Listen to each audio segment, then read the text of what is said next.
úprimne poviem, nemal som v pláne tu dneska stať, ani nič rozprávať, ale keďže som celkom fanúšik stand-upu a rád pozerávam zahraničné stand-upy, tak mám trošku také, by som povedal, dané dokopy nejaké story, ktoré by som možno rád odprezentoval, aj keď to nie je môj nejaký originálny nápad, ale myslím, že by som sa s tým rád s vami o to podelil.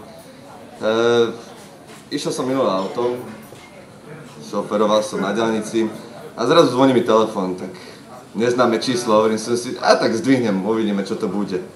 Tak som zdvihol a hovorí chlap na druhom telefóne, hovorí, že počuj Peter, čo je s tým rozpočtom? Hovorím, za akým rozpočtom?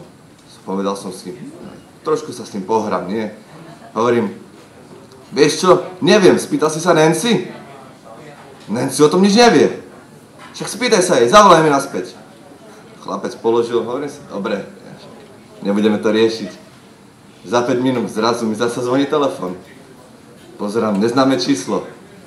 Zasa zdvihnem, prosím.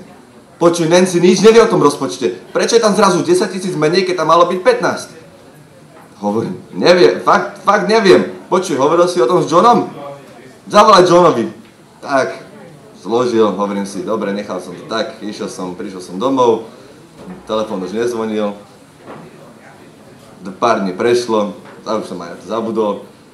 Zrazu zvoní telefón, už som si to číslo medzi tým aj uložil. Pozerám, že neznámy hovor. Tak som si to zdvihol, hovorím, prosím, počuj, mám na linke aj Nancy, aj ďalšieho Peťa. Chcel by sme sa s tebou porozprávať o tom rozpočte.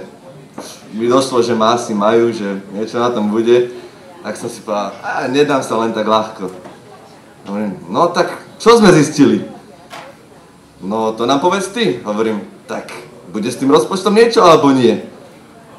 No, tak nakoniec toho zišlo, že vedeli, že čo s tým bolo a poslali ma domov. Takže to je iba tak. Neviem to odprezentovať, lebo si to aj tak celé nepamätám poriadne.